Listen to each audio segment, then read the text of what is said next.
We also want to tell you about a new report out this morning from Wired describing work conditions inside Tesla. Life inside Tesla's production hell features interviews from current and former employees of the electric car company. They describe a chaotic workplace with conditions where one employee described everyone at Tesla as, quote, in an abusive relationship with Elon.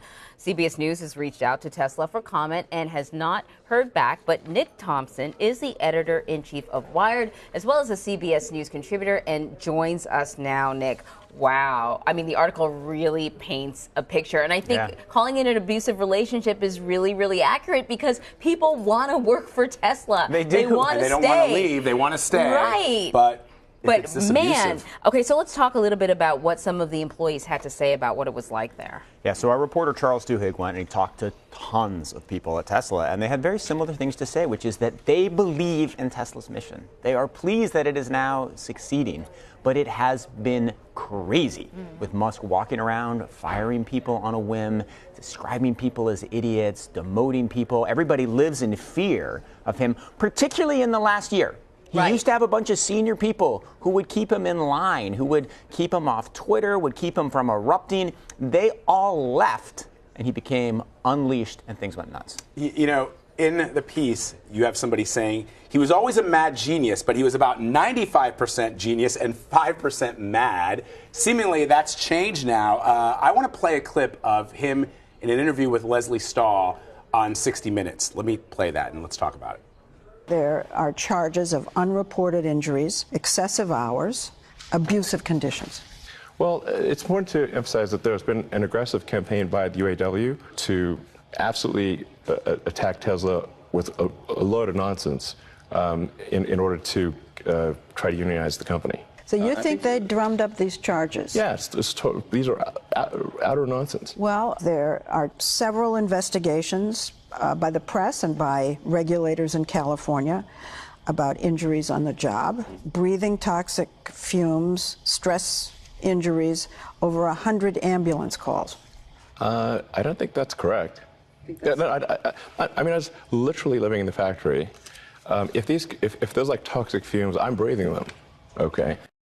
All right, so denying and sort of blaming a union. What did Charles Duhigg discover when he talked to employees? He talked to lots of employees. I mean, I don't know whether the number of ambulance calls is 100 or not 100, but he found people saying, yes, there are incredibly hard working conditions. Some people like that. Elon does, to his credit. Elon works really hard. He works incredibly hard. Lots of people work incredibly hard. In fact, one of the things that was most interesting that people said is they said, look, it's a miracle. We built a car that was designed so well and so beautifully that we could make it even while everyone is falling apart and even while the CEO is melting down. So they describe utter chaos, total confusion, terrible conditions, and success.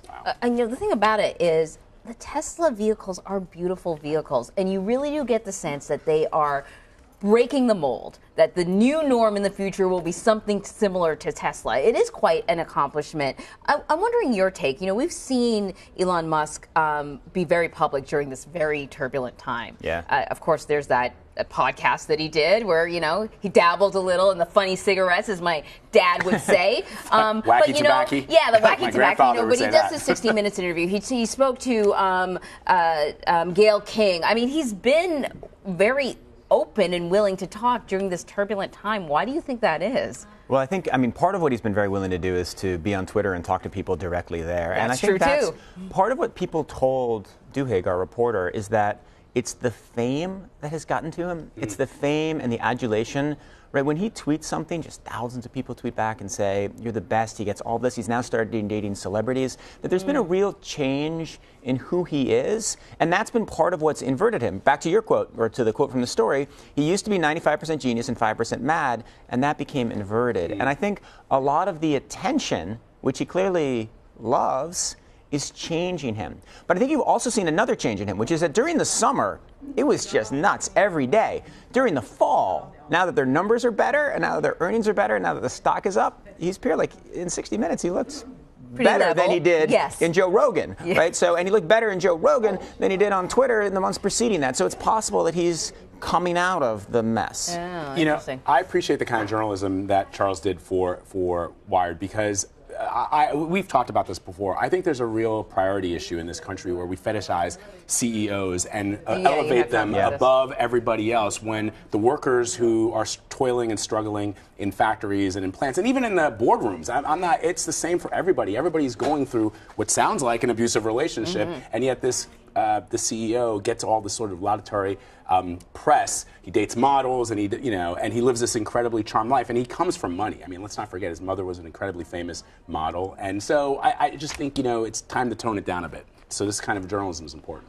Well, I mean, Musk's life story is super interesting. That's a complicated claim, but let's leave that aside. But yes, absolutely. I mean, what Charles Duhigg did is he went to try to find every single person who worked at Tesla at the very top and also, on the line. Which is important. And he said, what is this like? What has it been like the last year? This is one of the most important things that's been happening in tech. And most people don't want to talk to him, right? Because they're worried that if they talk to him, Elon will fire them. Or they have legal obligations not to talk, or they're worried they're going to lose stock options, or they won't vest, or whatever. And so he just went around, called, and tried to get an absolutely true. And we've got a totally true, totally fair story that says, this guy is building some of the most important stuff in the world. He is one of the smartest people on the planet, but this is what it's like to work there. I also love the title, Dr. Elon and Mr. Musk. That's so great. I know. That's so great. Nick Thompson, Thank always you. great to have you. Wired, Thanks, Nick. check it out. Thanks, Anne Marie.